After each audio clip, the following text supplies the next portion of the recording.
오늘은 사도행전 27장 말씀을 같이 나누겠습니다.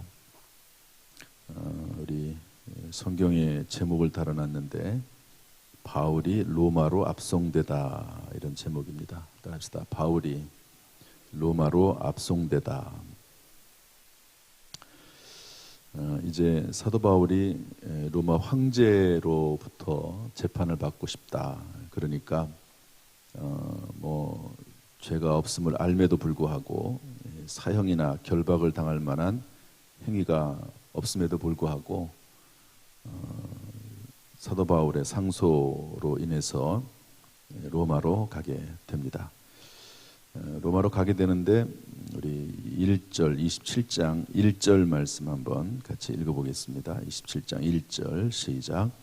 우리가 배를 타고 이달리아에 가기로 작정되매 바울과 다른 죄수 몇 사람을 아구스도 대의 백부장 율리오란 사람에게 맡기니. 이탈리아죠. 이탈리아에 있는 로마로 떠나게 됩니다.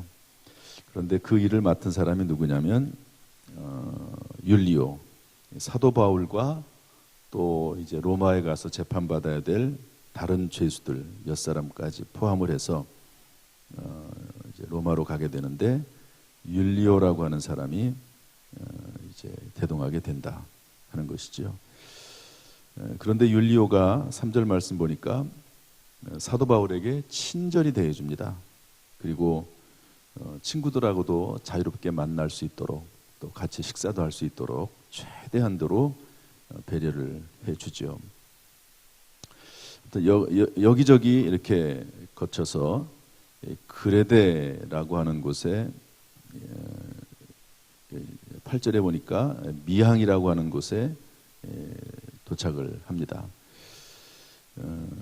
그런데 거기에서 사도 바울이 한마디 하죠. 우리가 그냥 이 항해를 잠시 중단했으면 좋겠다. 항해를 계속 하다 보면 사도 바울이 보기에 우리가 큰 손해를 당하겠다.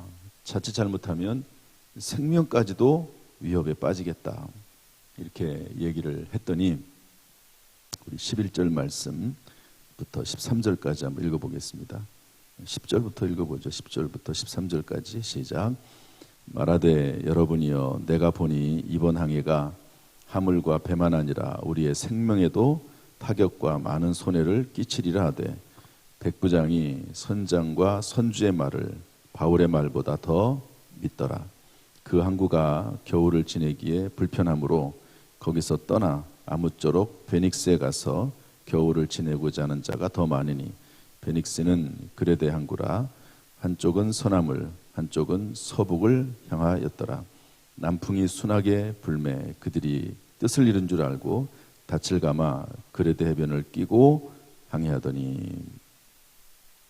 사도 바울은 그레데에서 떠나지 말고 그냥 거기에 남아 있었으면 좋겠다.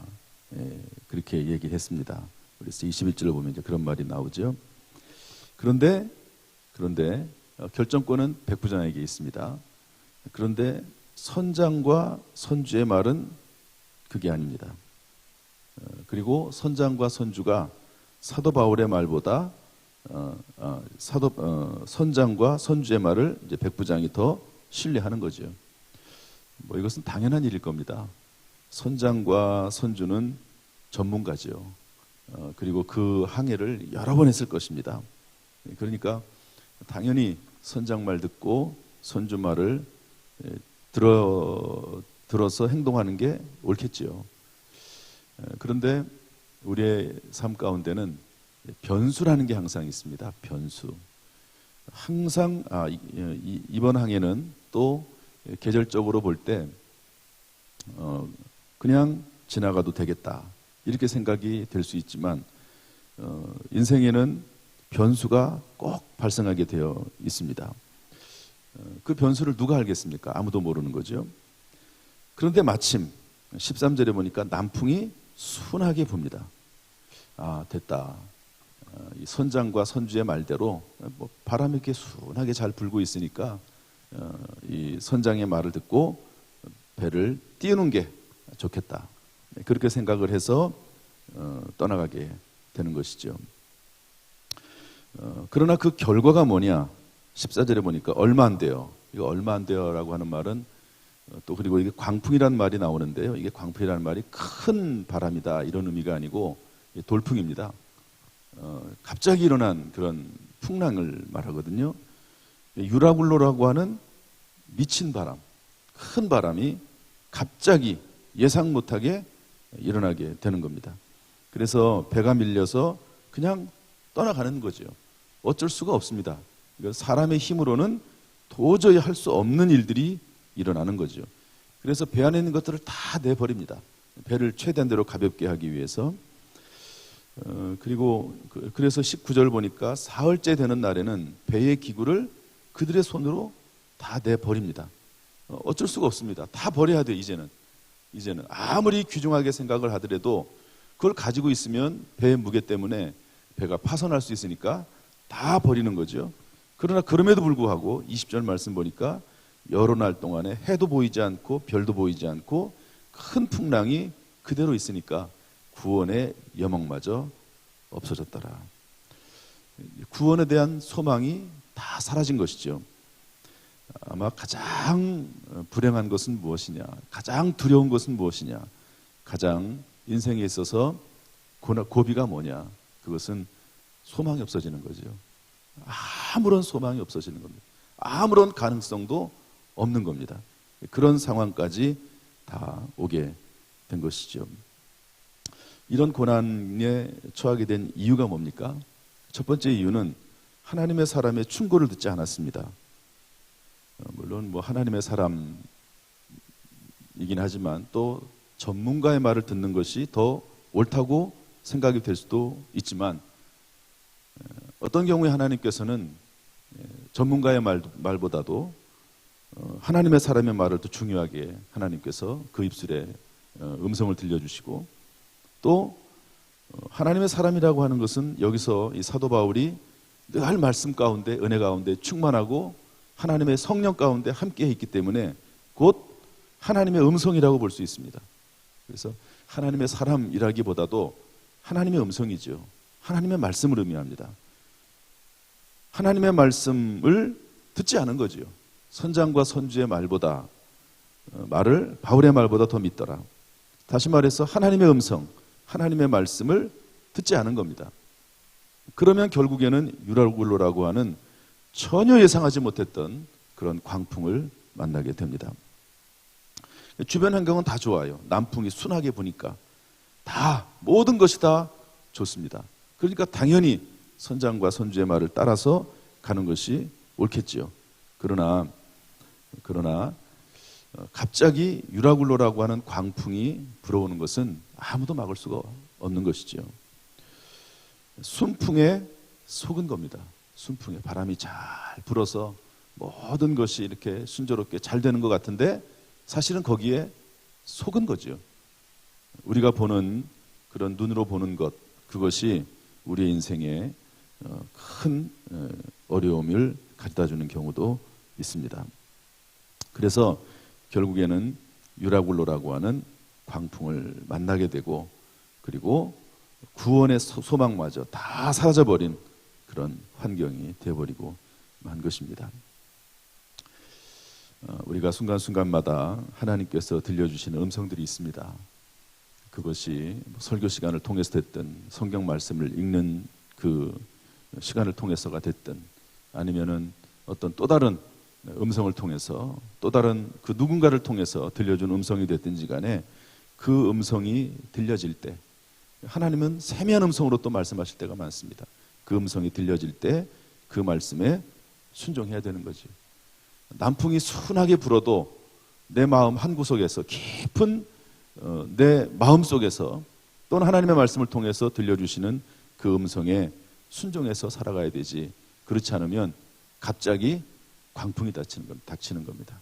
이것은 누구도 막을 수가 없는 것이고 전혀 예상하지 못했던 일이거든요. 모든 일이 다 순조롭게 갈 수 있지만 지금 그렇게 보여도 그러나 하나님의 말씀에 순종하지 않고 그러면 광풍을 만날 수 있다 하는 것을 오늘 본문이 우리에게 알려주고 있습니다. 이런 가운데 희망이 하나 생기죠. 참 이것이 정말로 은혜입니다. 저는 이 27장 1절부터 20절까지 여기까지만 읽는다고 하면 우리의 인생은 끝이죠. 뭐 전혀 가능성이 없습니다. 망한 겁니다. 끝장이 난 거죠. 구원의 소망까지도 다 사라지고 가지고 있는 모든 것들을 다 내버려야 되고 그렇습니다. 그런데 그때 사도 바울이 일어나서 이렇게 말합니다. 우리 21절 말씀 읽어보죠. 21절 시작. 여러 사람이 오래 먹지 못하였음에 바울이 가운데 서서 말하되 여러분이여 내 말을 듣고 그에 대해서 떠나지 아니하여 이 타격과 손상을 면하였더라면 좋을 뻔하였느니라. 사도 바울이 일단은 한마디 따끔하게 얘기합니다. 내가 분명히 얘기하지 않았느냐, 떠나지 말자고. 그래서 우리가 지금 얼마나 어려움을 당하고 있느냐, 이렇게 한마디 따끔하게 일단 얘기해 놓고 그 다음에 이렇게 이어서 이야기합니다. 우리 22절 말씀 다 같이 읽어보죠. 시작. 내가 너희를 권하노니 이제는 안심하라. 너희 중 아무도 생명에는 아무런 손상이 없겠고 오직 배뿐이리라. 일단은 생명에는 지장이 없다. 일단은 안심이죠. 여러분 그렇지 않습니까? 아무리 많은 것을 가지고 있어도 뭐 생명을 잃어버리면 다 끝이잖아요. 그런데 사도 바울이 분명하게 확신 가운데 말씀하기를 생명에는 지장이 없다. 여러분, 저와 여러분은 이미 그리스도 예수 안에서 영원한 생명을 소유한 하나님의 백성이요 자녀인 줄로 믿습니다. 할렐루야. 사실 이것만큼 큰 위로와 소망과 감사는 없죠. 그렇지 않습니까? 또 그리고 그러한 영원한 생명뿐만 아니라 하나님 안에서 그리스도 예수 안에서 우리에게는 하나님 은혜로 살아갈 수 있는 희망과 소망이 있습니다. 또 이어서 계속 이야기합니다. 23절 말씀 읽어보죠. 23절 다 같이 시작. 내가 속한 바 곧 내가 섬기는 하나님의 사자가 어젯밤에 내 곁에 서서 말하되 바울아 두려워하지 말라. 내가 가이사 앞에 서야 하겠고 또 하나님께서 너와 함께 항해하는 자를 다 내게 주셨다 하였으니. 하나님의 천사가 이야기했다는 겁니다. 두려워하지 말아라. 네가 가이사 앞에 서야 될 것이다. 이 말은 뭐죠? 죽지 않는다는 말이죠. 로마에 들어가겠다는 말입니다. 지금 광풍이 일어나서 다 죽을 것 같고 소망이 끊어졌지만 그러나 죽지 않는다. 네가 로마에 들어갈 것이다. 너뿐만 아니라 너와 함께하는 사람들도 내가 다 너에게 붙여주겠다. 그렇게 하나님께서 약속하신 것이죠. 그러므로 우리 25절 26절 말씀 다 같이 읽어보겠습니다. 시작. 그러므로 여러분이여 안심하라. 나는 내게 말씀하신 그대로 되리라고 하나님을 믿노라. 그런즉 우리가 반드시 한 섬에 걸리리라 하더라. 아멘. 우리가 인생을 살아나갈 때 실수도 있고 실패도 있고 고난도 만나고 또 모든 소망이 다 끝날 수 있습니다. 다 사라져버려서 도저히 뭐 길이 있을 수가 없는 그런 때가 있습니다. 그때 안심할 수 있는 비결이 뭡니까? 희망이 뭐고 소망이 무엇입니까? 여기 보면 22절에도 안심하라 이렇게 되어 있고 25절에도 안심하라 이렇게 되어 있습니다. 그런 어려움과 고난과 실수와 실패와 낙심 가운데 안심할 수 있는 것은 무엇인가? 25절 보니까 내게 말씀하신 그대로 되리라고 하나님을 믿노라. 합시다. 하나님을 믿노라. 말씀하시는 하나님, 하나님의 말씀 가운데 하나님의 음성 가운데 우리가 안심할 수 있는 것이죠. 광풍에서 구원받는 유일한 길은 뭐냐? 도저히 예측할 수 없는 그런 삶이 갑자기 발생했을 때 그런 삶 가운데 우리가 구원받을 수 있는 유일한 길, 그것은 하나님의 말씀, 또 그 말씀하시는 하나님을 믿는 믿음 안에서 가능하다 하는 것을 알 수가 있습니다. 이렇게 이제 해서 이제 다음 시간에 보면 정말로 사도 바울이 이야기한 대로 그대로 되거든요. 그런데 이 일로 인해서 한 가지 배 안에서 변화가 생겼습니다. 지금까지는 선장과 선주의 말을 들었거든요. 전문가의 말을 들었습니다. 당연한 이야기입니다. 일반적으로 우리가 전문가의 말을 들어야 되죠. 그런데 이제부터는요, 전문가의 말보다 사도 바울의 말을 더 듣습니다. 율리오라고 하는 백부장이 이제는 사도 바울을 더 높이고, 그리고 사도 바울의 말을 들으면서 마치 친구처럼, 또 그리고 스승처럼 그러면서 사도 바울이 비록 죄수의 신분, 물론 이제 완전한 죄수는 아니지만 죄수의 신분으로 가고 있는 사도 바울의 말을 더 중요하게 여기고 존중하면서 로마에까지 가게 되는 것을 볼 수가 있습니다. 사도 바울에게는 리더십이 생긴 것이죠. 그래서 사도 바울의 입장에서 볼 때는 위기를 만난 것이지만 그 일로 인해서 리더십이 생기게 되는 것이죠. 모세가 홍해를 만났지만 그 홍해를 통해서 오히려 리더십이 생기게 됩니다. 해결하고 나서. 여호수아도 마찬가지죠. 요단강을 건nom을 통해서 리더십이 생기게 되는 것입니다. 이런 면에서 볼 때 위기는 주 안에 있을 때 기회입니다. 따라합시다. 주 안에 있을 때 위기는 기회다. 여러분 혹시 어떤 어려움이 있습니까? 큰 기도 제목이 있습니까? 주 안으로 빨리 들어오는 것이 살 길입니다. 말씀 안으로 빨리 들어오는 것이 희망이고 소망입니다. 하나님께서 세미한 음성으로 말씀하실 때 그 음성을 듣고 그 말씀 안에 거하는, 또 그리스도 예수 안에 거하는, 무엇보다도 예수 그리스도의 십자가의 그 보혈로 말미암아 정결함 받고 새롭게 시작하는 복된 하루, 또 우리의 남은 생애가 될 수 있기를 주님의 이름으로 축원합니다. 기도하겠습니다.